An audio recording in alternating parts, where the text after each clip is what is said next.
Halo, perkenalkan dengan aku Nurikma Finda Safitri dan teman saya Raden Rina Dewi Raspati. Kami dari kelompok 5 di sini kami akan membahas tentang analisis pengendalian persediaan dan pengaruhnya terhadap laporan laba rugi dan posisi keuangan. Persediaan adalah salah satu jenis aktiva yang sangat penting perannya bagi perusahaan manufaktur maupun perusahaan dagang.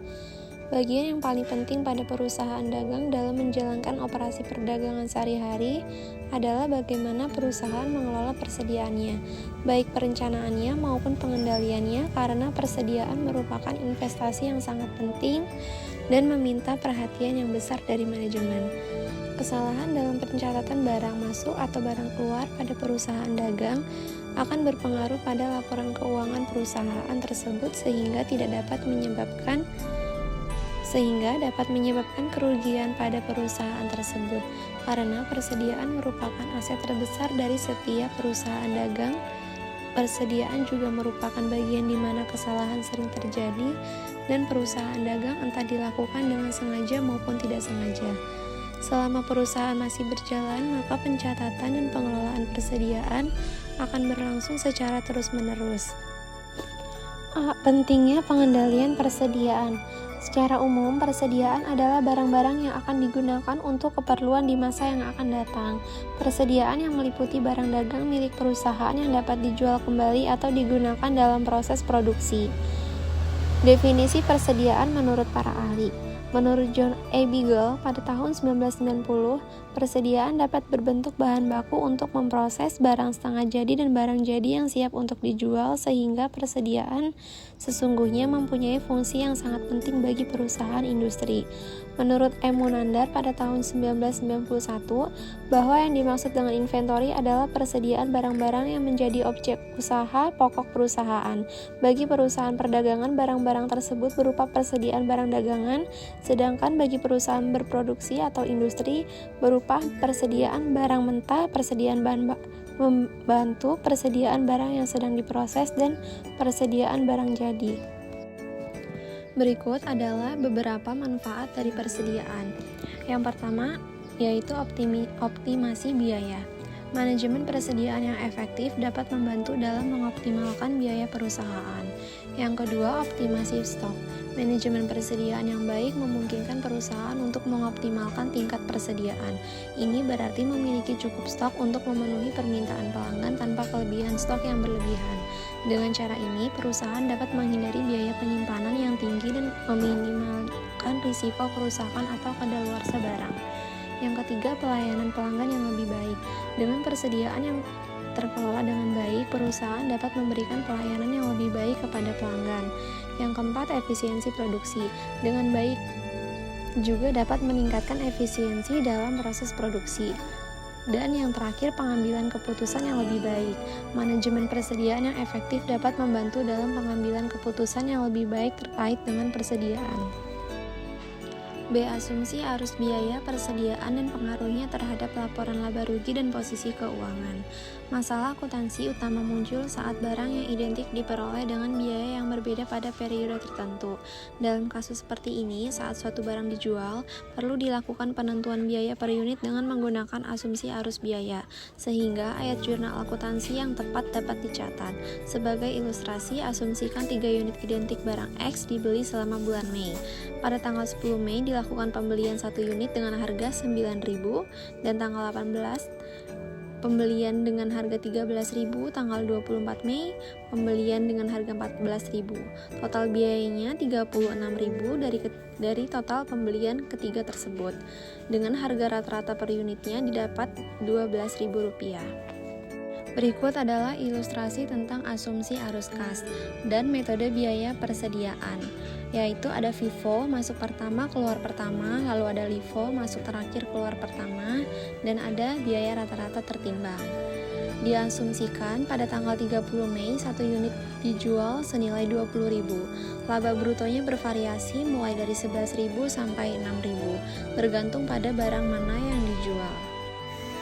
Jika unit tersebut dapat dikenali dengan pembelian tertentu, maka metode identifikasi spesifik atau Specific Identification Inventory Cost Flow Method dapat digunakan untuk menghitung biaya unit yang terjual. Persediaan akhir terdiri atas banyaknya unit yang tersisa dalam persediaan.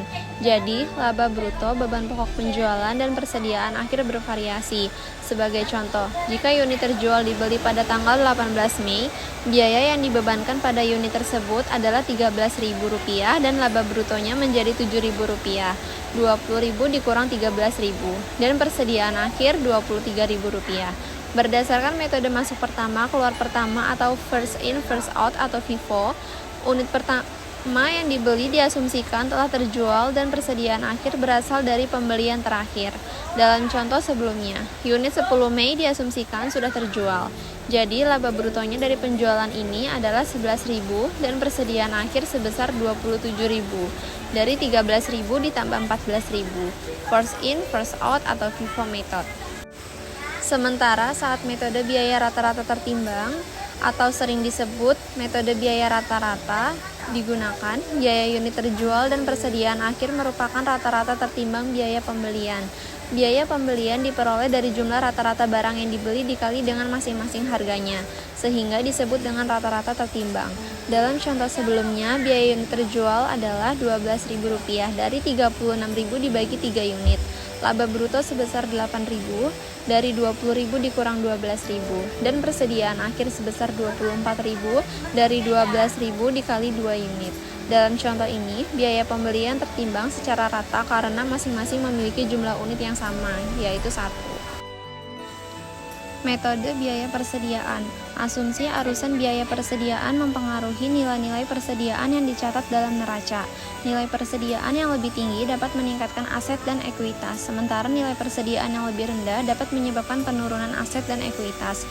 Jika asumsi mengenai persediaan yang sudah usang atau tidak layak jual digunakan, hal ini dapat menyebabkan pengurangan nilai persediaan dan potensi pengaruh negatif pada ekuitas.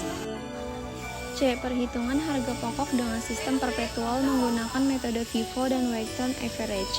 Metode biaya persediaan dalam sistem persediaan perpetual. Pada bagian ini, metode FIFO dan biaya rata-rata tertimbang diilustrasikan dalam sistem persediaan perpetual. Sebagai ilustrasi, digunakan data untuk barang 12.7b seperti ditunjukkan berikut ini. Dari tanggal 1 Januari hingga tanggal 30 Januari. Metode masuk pertama, keluar pertama atau FIFO. Saat metode FIFO dari biaya persediaan digunakan, biaya dimasukkan dalam beban pokok penjualan dengan urutan yang sama saat biaya tersebut terjadi. Metode FIFO sering konsisten dengan arus fisik atau pergerakan barang. Oleh karena itu, metode FIFO memberikan hasil yang kurang lebih sama dengan hasil yang diperoleh dari metode identifikasi biaya spesifik untuk setiap unit terjual dan yang masih berada dalam persediaan. Ayat jurnal dan akun persediaan perpetual atau FIFO. Saldo awal pada 1 Januari adalah sebesar 20 juta dari 1000 unit dengan biaya tiap unitnya Rp20.000. Pada 4 Januari terjual 700 unit dengan harga jual Rp30.000 per unitnya sehingga total penjualan adalah 21 juta dari 700 unit dikali 30.000. Beban pokok penjualan adalah 14 juta dari 700 unit dengan biaya per unitnya Rp20.000. Setelah penjualan, sisa persediaan adalah 6 juta dari 300 unit dengan biaya per unitnya Rp20.000. Pada 10 Januari, dilakukan pembelian senilai 11.200.000, 500 unit dengan harga per unitnya Rp22.400. Setelah pembelian, pelaporan persediaan ditulis ke dalam 2 baris, 6 juta dari 300 unit dengan biaya per unitnya Rp20.000 yang merupakan persediaan awal dan 11.200.000 atau 500 unitnya dengan biaya per unitnya Rp22.400 yang merupakan pembelian pada 10 Januari. Pada 22 Januari, sebanyak 360 unit terjual dengan harga Rp30.000 per unitnya sehingga total penjualan adalah 10.800.000 dari 360 unit dikali 30.000.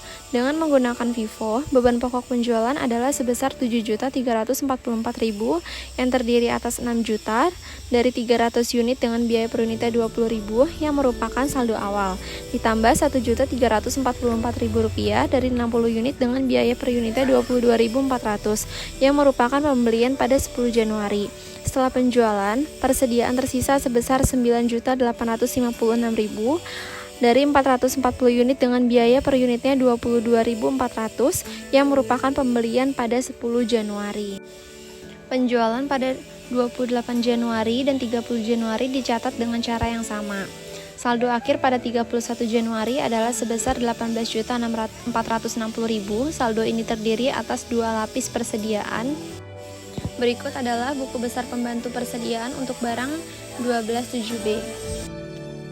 Untuk memberi ilustrasi mengenai metode FIFO dalam persediaan periodik, di sini kita akan menggunakan data yang sama dengan barang 12.7B dalam contoh persediaan perpetual, persediaan awal dan pembelian barang 12.7B seperti yang ada di gambar di bawah ini. Perhitungan fisik pada tanggal 31 Januari menunjukkan terdapat sisa persediaan sebanyak 800 unit. Dengan menggunakan metode FIFO, biaya sisa persediaan pada akhir periode berasal dari biaya perolehan paling akhir. Biaya 800 unit dalam persediaan akhir pada tanggal 31 Januari dihitung dalam tabel berikut ini. Mengurangkan biaya persediaan pada tanggal 31 Januari sebesar 14.460.000 dari biaya barang tersedia untuk dijual sebesar 45.180.000 akan menghasilkan beban pokok penjualan sebesar 26.720.000 seperti contoh yang ditunjukkan pada tabel paling bawah. Persediaan akhir per 31 Januari sebesar 14.650.000 berasal dari biaya perolehan paling akhir. Beban pokok penjualan sebesar 26.720.000 berasal dari biaya persediaan awal dan biaya paling akhir. Berikut adalah contoh arus biaya FIFO dari pembelian barang tersedia untuk dijual hingga beban pokok penjualan. Dari beberapa uraian sebelumnya, dapat diambil kesimpulan bahwa pengendalian persediaan memiliki pengaruh yang signifikan terhadap laporan laba rugi dan posisi keuangan perusahaan. Kesalahan dalam pencatatan persediaan dapat berdampak pada laporan keuangan, seperti kesalahan dalam perhitungan fisik perusahaan yang akan menimbulkan kekeliruan harga pokok penjualan, laba kotor, dan net income pada laporan laba rugi. Selain itu, penilaian persediaan yang tidak tepat juga dapat mempengaruhi laporan keuangan, baik laporan laba rugi maupun neraca. Oleh karena itu, pengelolaan persediaan yang baik sangat penting untuk memastikan akurasi laporan keuangan perusahaan. Hasil penulisan menunjukkan bahwa pencatatan persediaan yang dilakukan dengan baik dapat berkontribusi pada peningkatan jumlah laba perusahaan. Dalam konteks ini, pengendalian persediaan yang efektif dapat membantu perusahaan dalam mencapai efisiensi dan akurasi laporan keuangan. Kesimpulannya, pengendalian persediaan yang efektif adalah elemen kritis dalam manajemen bisnis yang berdampak langsung pada kinerja keuangan perusahaan.